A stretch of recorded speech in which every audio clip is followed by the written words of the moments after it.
ठीक है, मैं अरुण जी के पास आती हूँ कि अरुण जी, आज की महा रैली आपके हिसाब से, क्योंकि हम लोग ने बहुत कार्यक्रम किए जहां पर आपने बताया इलेक्शन पिटिशंस की इंपॉर्टेंस, फॉर्म 6, फॉर्म 7, फॉर्म 8, तमाम तरीके के वोट चोरी के जो अलग अलग रूप हैं और जिस तरीके से वोट चोरी की जा रही है, एंड ऑफ कोर्स एसआईआर उसमें शामिल है। लेकिन आज की रैली से कितना आप डिफरेंस देखते हैं, और कांग्रेस को वाकई में क्या करना चाहिए आपके हिसाब से, रैली के संदर्भ में भी और अदरवाइज भी? जी नमस्कार नीलू जी। देखिए, मेरा सोचना और लोगों से भिन्न है। ये रैली वगैरह अपने जगह है, स्लोगन अपने जगह है। ये जो आप कह रहे हैं कि वोट चोर गद्दी छोड़, तो ये वोट की चोरी भी करेंगे और गद्दी पर बैठे भी रहेंगे और आप कुछ कर भी नहीं पाएंगे। रैली आप करते रहिए। वो रैली जो है, इतना बड़ा किसान आंदोलन हुआ, उससे इनको कोई फर्क ही नहीं पड़ा। तो आप अगर ये सोचते हैं कि हमने रैली करके और लोगों को उजागर करके और ये कर दिया तो हमारा काम खत्म हो गया, भीड़ जुटाओ और उसके बाद भूल जाओ, तो कुछ नहीं होने वाला है। ये लड़ाई जो है, और फिर अगर हम फिर कंपेयर करें एक रोमांटिक वे में कि इमरजेंसी के समय हुआ तो उलट गया और फिर से एक वैसा दिन आवेगा, वो भी नहीं होने वाला है। ये लोग मैनिपुलेशन के माहिर हैं और हर संस्था को ये मैनिपुलेट कर चुके हैं। आज जो जुडिशरी में हो रहा है, वो इनको मालूम है कि एसआईआर हम कर लेंगे। और पिछले सुनवाई के अंदर में जब राजू रामचंद्रन आर्ग्यू कर रहे थे, उसमें बिल्कुल साफ हो गया कि जो न्यायाधीश है वो एसआईआर के खिलाफ नहीं है, एसआईआर के साथ है। उसका पूरा क्लिप आप देख लीजिएगा। तो ये जो नौटंकी हो रही है चारों तरफ, जिसके अंदर में और कुछ नहीं हो रहा है, जो लोग समझने को भी नहीं तैयार हैं, बड़े अफसोस से कहना पड़ता है। ये बीएलए और बीएलओ का खेल, एसआईआर का खेल, ये खेल है कि वोटर प्रोफाइल हम करें, कौन भाजपा को वोट करता है उसके 6 से 10% तक वोट हम वोटर लिस्ट से उड़ा दें, और यही मार्जिन है जिससे ये जीतेंगे। ये बात लोगों को नहीं समझ में आ रही है। और ये बीएलए का कोई अस्तित्व नहीं है। बीएलए वो हैं जो कि पन्ना प्रमुख बीएलओ के साथ मिलके पैसा देके वो वोट कटवा रहे हैं और आप काटने दे रहे हैं। और इतनी सी बात आपको नहीं समझ में आ रही है। बीएलए का पूरे आप कानून पढ़ लीजिए, कहीं भी कोई रोल नहीं है। और अगर 10 लाख आपको जो है बूथ हैं, और हर बूथ पर अगर एक बीएलए अगर आपको लाना पड़ेगा तो 10 लाख हुए, और 1,000 रुपए अगर उन पर खर्चा पड़े ट्रेनिंग में, साथ लगने में, मिनिमम 1,000। आपके पास उतने बड़े वॉलंटियर्स नहीं है। आप अपनी जो है जमीन पर आपकी क्या ताकत है, पहले आप उसको मानिए। 1,000 अगर आप खर्च करते हैं तो 100 करोड़ रुपया होता है। किस पार्टी के पास 100 करोड़ रुपया है? क्या चुनाव आयोग 100 करोड़ रुपया देगा? क्या ज्ञानेश कुमार लाके देगा? घूस की कमाई देगा? तो जो रियलिटी है उसको आप बोलना नहीं चाहते। आप कहिए कि आपकी जिम्मेवारी है, और आप कानून के तरफ से अगर लड़ेंगे तो आपको कुछ मिलेगा। लेकिन यहाँ पर जो कानून का सेल है, वो आप देखिएगा कि सिंघवी साहब ने पूरा विज्ञान भवन भर दिया लॉयरों से, लेकिन जो कानून में गड़बड़ियां हैं उसको ये देखने को नहीं तैयार हैं, उसको ये डिबेट करने को नहीं तैयार हैं। उनका वो सेल एकदम वीक है। वैसे ही इनका प्रोफेशनल सेल है।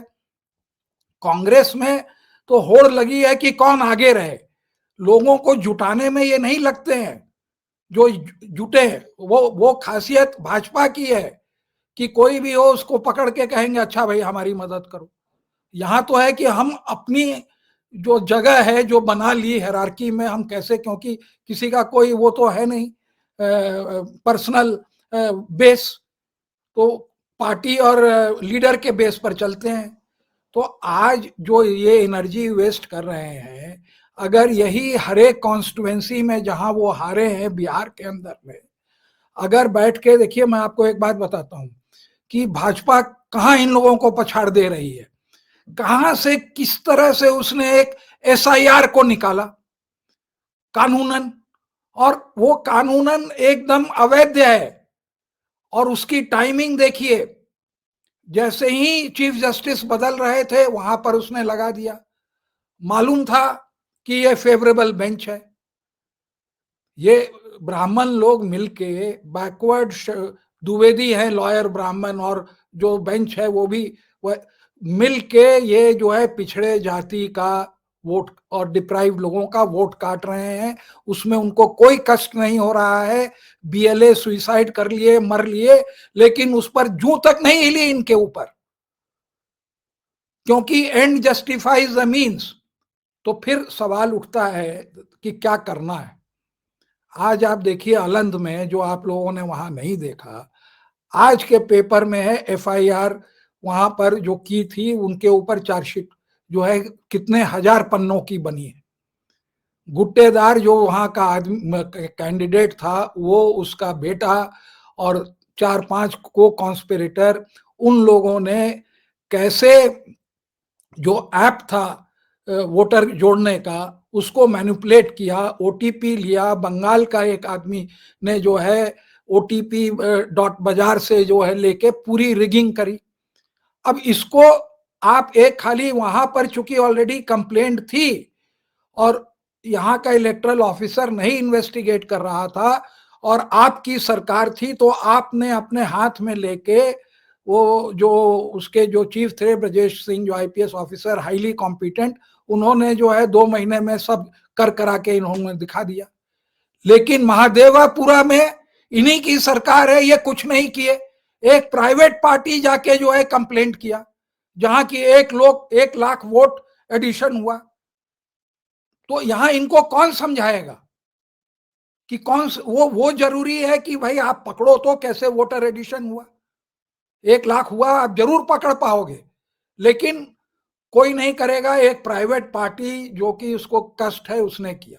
उसी तरह से बिहार के अंदर में आपको मैं बताता हूं कि जो ये पैसे दिए गए 10,000 जो पॉलिसी के अंतर्गत थे, तो जब इन लोगों ने चिट्ठी लिखी तो चीफ इलेक्टरल ऑफिसर ने रिफ्यूज कर दिया हम इंटरवीन करने के लिए। वो ज्ञानेश कुमार ने परमिशन दिया कि ये वैध है। और इसी चीज को आप, एक डिबेट है जिसमें आप देखेंगे कि कुरैशी ये है और वो है, वो साफ कहते हैं कि इट इज टोटली इलीगल। एक चाय पिलाना भी गलत है।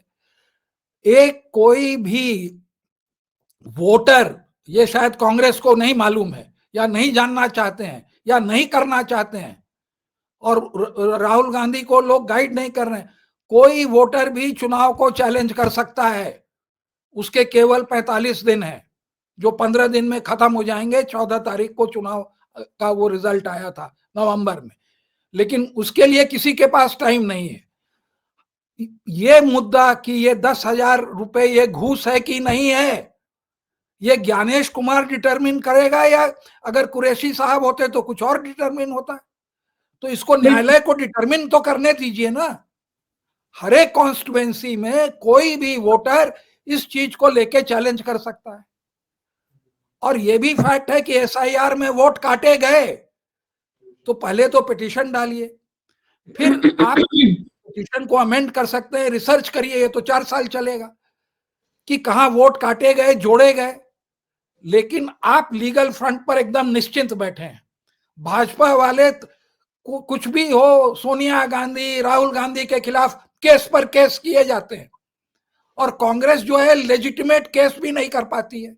कांग्रेस के पूरे गठबंधन, और बैठ के खाली रोते हैं और मोर्चा करते हैं और कुछ नहीं करते हैं। क्या वो पूरा संसाधन जो इनका तंत्र है, वो जिस दिन चुनाव हार जाते हैं खत्म हो जाता है। हल्ला करेंगे कि नहीं हम चुनाव का बहिष्कार करेंगे, जैसे ही चुनाव अनाउंस होगा सबके सब एक दूसरे से लड़ेंगे, हमको टिकट चाहिए, हमको टिकट चाहिए। जिसको टिकट मिलता है वो वोटर सूची को देख ही नहीं पाता है। तो ये भी कानून है कि वोटर सूची में अगर गड़बड़ी हो तो वो जो ईआरओ है वो जिम्मेवार है। उसको प्रोसिक्यूट किया जा सकता है, एक ईआरओ नहीं प्रोसिक्यूट होता है। ये भी कानून है कि जो बीएलओ ने जो फर्जी इनुमरेशन फॉर्म साइन किए हैं, ये फर्जीवाड़ा है, जिससे कि चुनाव रद्द किया जा सकता है। आप ये कह रहे हैं कि ये मोर्चा और रैली के अलावा जो साथ साथ साइमल्टेनियसली काम होना चाहिए कि लीगली इसको कन्फ्रंट किया जाए सारी चीजों को, चाहे वो इलेक्शन पिटिशंस हो, चाहे हर तरीके से। नहीं, इतनी धांधलियां हुई हैं, आप चुपचाप बैठे हुए हो, कानून भी आप नहीं पढ़ रहे हो, ना कोई बता रहा है। कितने लोगों को मालूम है कि एक वोटर जो है एक चुनाव को जो है चैलेंज कर सकता है? सब तो ये सोचते हैं कि ये जिम्मेवारी हारे हुए कैंडिडेट की है। कितने लोगों को मालूम है? बिल्कुल बिल्कुल।